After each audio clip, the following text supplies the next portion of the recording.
अगर आपको बनाना है ऐसी तस्वीरें तो आप भी बने रहिए हमारे साथ वीडियो में।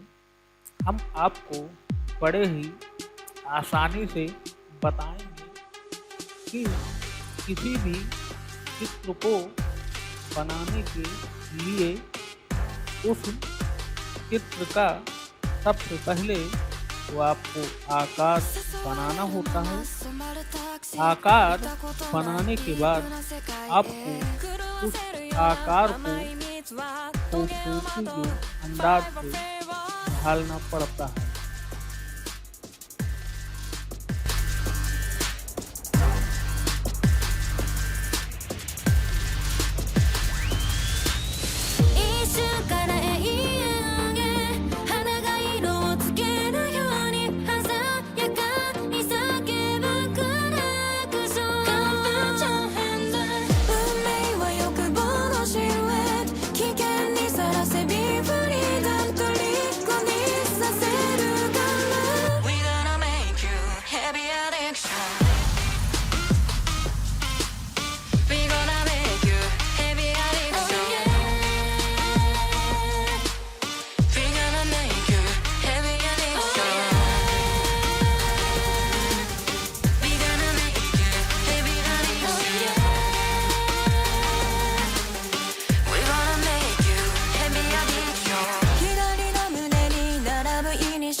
紫に焼き付けたキスマーク、目を開ければ魅惑のステージ、踊りましょう Let's crazy dancing。